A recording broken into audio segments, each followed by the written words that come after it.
Welcome back to PTV2 on this fantabulous Friday. Tomorrow is November 22nd. There are some things I'm sure you'll want to know about. We have some weather, some news about Washington, D.C. trip, a very special guest, and so much more. Today we have a really special guest here in the studio, our very own Superintendent of Plymouth Schools, Mr. Dan Tyree. Welcome to PTV2, Mr. Tyree. Thanks for having me. I'm excited about being here. Being superintendent sounds like a pretty big job. What's a normal day like for you? A normal day means that there isn't a normal day in my job. It's different every day. Sounds like a pretty crazy job. Yeah, it is. It is very crazy. You just never know what's going to happen. You come into work, the day might go as planned, but more than likely something's going to happen to throw it off. So you just have to be prepared to do what needs to be done. What would you say is probably the most exciting part about your job? I think the most exciting part, because I really still like to be around kids, and I like to see the response of kids. So I think the most exciting part for me is we're getting ready for that season, and that's 2-hour delays and school cancellations. And I like to be the only school in the entire area that doesn't close or that doesn't delay, because I like to see the reaction of our kids when we go to school and everybody else is out. Well, that's I'm just not kidding. Very nice. I'm just kidding. No, but that is really to me that's an exciting time because you're up in the morning, nobody else is up, and I'm on the phone to Culver and John Glenn and Triton, and we're trying to decide if it's bad in certain locations, if the buses can get through, and we have to make a decision by 6 o'clock. So usually we start about 4 a.m. Wow. And we make that call sometime between 5:30 and 6. And so it's just exciting because you know that it's really important to people, the decision that you make, and it's important to the safety of people trying to get to school, parents trying to get to work and get their kids to school. So you got all these factors rolling around in your head, and you know that you have to make the right call. And so to me, I like it when I'm on the spot and I have to make a decision, and I have to make the right decision. So sounds like a pretty pressureful job. Well, it can be. And the nice thing is I have a secretary that takes all the nasty calls that I get if I make the wrong call. Well, that's pretty handy. What was your first thoughts about putting project-based learning into our school system? Well, we do a strategic plan with our school board, our administrators, and we have teachers and community members that come in. And so 5 years ago, we did some strategic planning, and we took a look at where education was, where education needed to be, and one of the things that was very clear was that education changes move very, very slowly, and that one of the best changes that we could make to get students ready for college, to get students ready for the workplace, would be project-based learning environments. And so that's when it started, was 5 years ago, and the board said, part of our strategic planning for Plymouth Schools is we're going to have a choice of projects-based learning education for our students. And so then that's my job to make sure that I get that done. And so here we are 5 years later. We have Washington Discovery Academy, we have the Innovation Academy at Riverside, and the Innovation Academy here at Lincoln, and the Widener School of Inquiry at the high school, and they're all choices. You don't have to be in project-based learning, but you can be in project-based learning. So, I'm excited about seeing it go from an idea, from research is where it started. We started researching. So going from research to an idea to development to reality. And this weekend, we're going to have the big open house and ribbon cutting ceremonies for 3 of those schools. We did Washington last year, so excited about this Sunday. Yeah, that sounds like a pretty exciting type of thing. Mm-hmm. It is. It's so cool how you can just take something that it's just like a dream to start out with, and then it can just build and build until it's actually reality. And you did that as superintendent with your people. And Well, I oversaw it being done, but I have to tell you that there were literally hundreds of people that were involved in the development of project-based learning. And now that it's going, there are thousands of people that are involved in it. So it's really kind of cool, you're right, to know that's something that we took from that research we originally did, and now it's there. It's real. It's it's in our schools, and we're doing it. And we're one of 2 schools in the United States that has new tech at K through 12. Napa, California is the other school, and Plymouth schools is the second Wow, school. So that's- we're one of 2 in the entire United States. That's something you guys have to be proud of. And here's another question that is pretty off topic from what we've been talking about. Today is November 22nd, and it is the 50th anniversary of the assassination of President Kennedy. Do you remember where you were and what you were doing at the time that you heard that the President of the United States had been assassinated? I do. It's a pretty emotional time for me. I've been watching all the documentaries all week, and yeah, it brings back exactly the moment I knew what had happened and where I was and what was going on.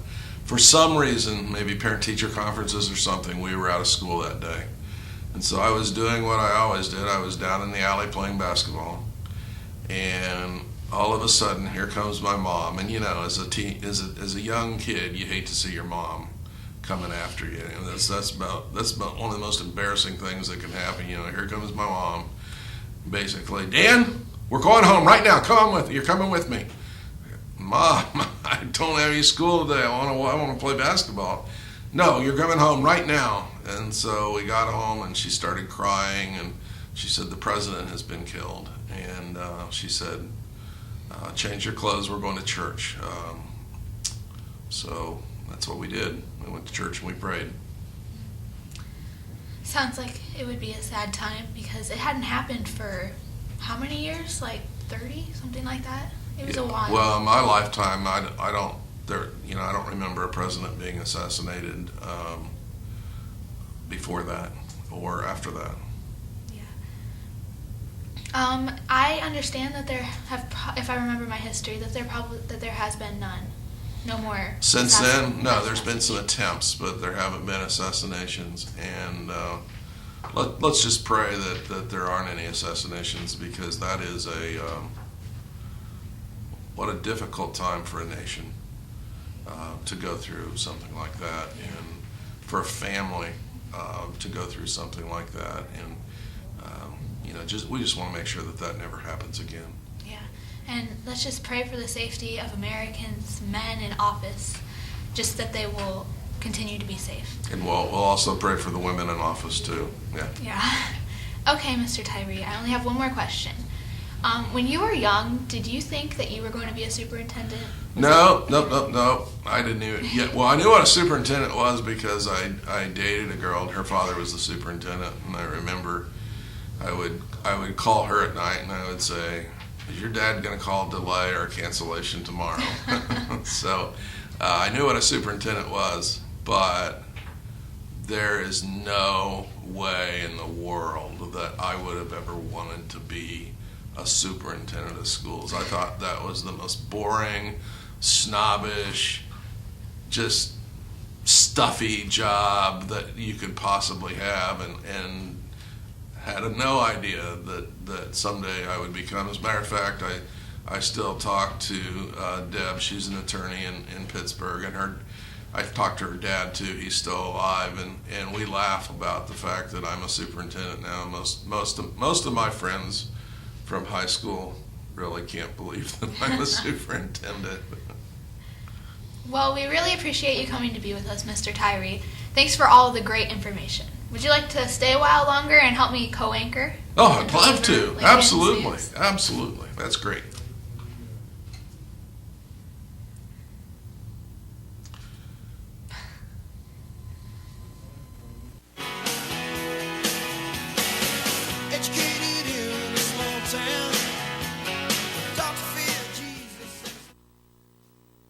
Live superintendent, helping you co-anchor today's announcements. So all of your latest and greatest Red Storm news will be brought to you by Mr. Tyree himself, the superintendent of Plymouth Schools.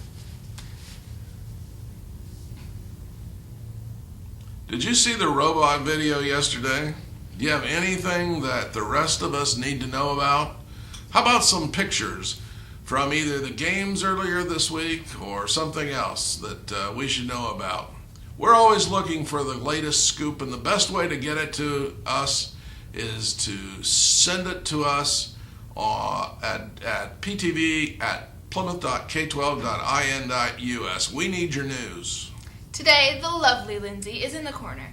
She's talked with Old Man Winter and is going to relay his messages. She knows what's for lunch tomorrow, and she has a ton more. Pretty much, Lindsay knows everything you need to know, Lincoln. Aw, thanks. First, I'd like to start off with our sponsor today, Mancino's Pizza and Grinders. Whether it's pizza, sandwiches, or Plymouth's best ice cream, Mancino's has what you want. Sadly, this weekend's open gym had to be canceled again. We know many of you have enjoyed the Saturday mornings here at Lincoln, and as soon as we have more info on the next open gym, we'll get it to you. For Monday's lunch, you will be served hot dog on bun, baked beans, carrots with creamy ranch, Scooby-Doo grams, fruit, and some ice-cold milk to wash it down. Or if that doesn't sound appealing, you can get a delicious salad. Taking a look out the weather window, it appears that Old Man Winter is showing his teeth. Temps today will continue to drop, and the chances for rain will continue to rise. Tomorrow isn't any better either. As a matter of fact, the rain will turn to light snow tomorrow. Time to polish up those sleds, I guess. And once again, thanks to our sponsor, Mancino's. Great food made with the best ingredients. Now, let's head back over to Mr. Tyree and Amy for more announcements.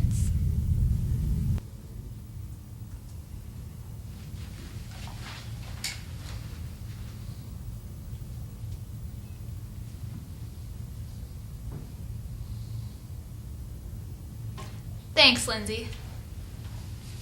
The PHS junior class is selling basketball t-shirts for the upcoming high school season.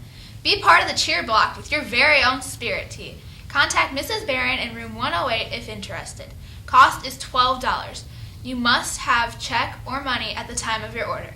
Shirts will be available for the first home game on December 6th, so order yours today and show your school spirit.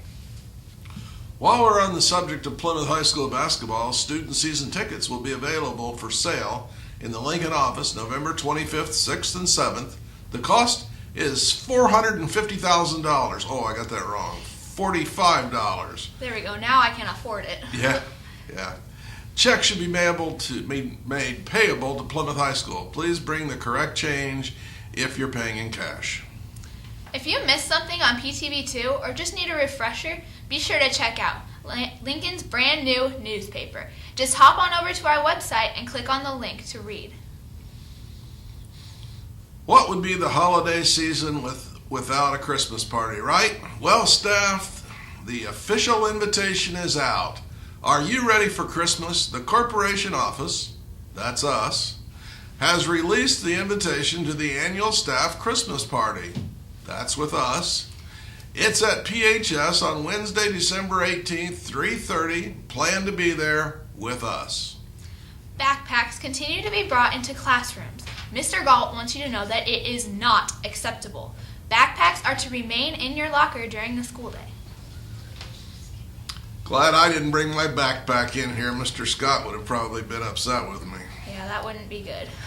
Here's good news for all of you taking your computer home to get your homework done over the weekend. Mr. Galt wants all students to know he will wait until next Tuesday to keep computers at school. They will be kept in 6th period classes. Don't forget to bring your charger to school every day. The Achieve store was held today, and many of you cashed in on some really cool prizes. Keep reading. There'll be another Achieve store before you know it. We have an update on the Washington, D.C. trip. If you have your name on the registration into the company, congratulations. You are going. but the bus is filling up fast. Only 5 seats remaining on the bus. Now the good news is, once the registrations get up to 75, we'll add a second bus. So get your registration in soon, and don't forget this time, my son works in Washington, D.C. for Senator Donnelly, so make sure you see him when you go out. Make sure you say hi to Mr. Tyree's son. Today, Cody Dayton Lewis Munoz, Munoz. Thank you, Mr. Tyree. I'm really bad at names. Have a birthday. Happy birthday from all of us here at PTV2. Now let's review what we've learned today. 1. Basketball open gyms are postponed again. 2. Make your sign up to go on the Washington, D.C. trip. 3. Computers will be kept at school starting on Tuesday. 4. See Mrs. Barron to purchase basketball t-shirt and the office for a season ticket. 5. Backpacks need to be left in your locker. Another big thanks to our sponsor, Mancino's Pizza and Grinders. When your tummy tells you it's time to eat, give it what it craves. Mancino's. And the countdown continues. Only 3 more days till Thanksgiving break and only 18 more days till Christmas break. Can you believe it'll be 2014 then? This year has just gone by so fast. And before we leave you today, we'll leave you with one more Thanksgiving fun fact. Thanksgiving is later than usual this year. And with that, we have a little history about Thanksgiving dates. In 1939, President Roosevelt proclaimed that Thanksgiving would take place on November 23rd, not November 30th, as a way to spur economic growth and extend the Christmas shopping season. Wow, the Christmas shopping season is getting longer every year. Bye, Lincoln. Bye, Lincoln.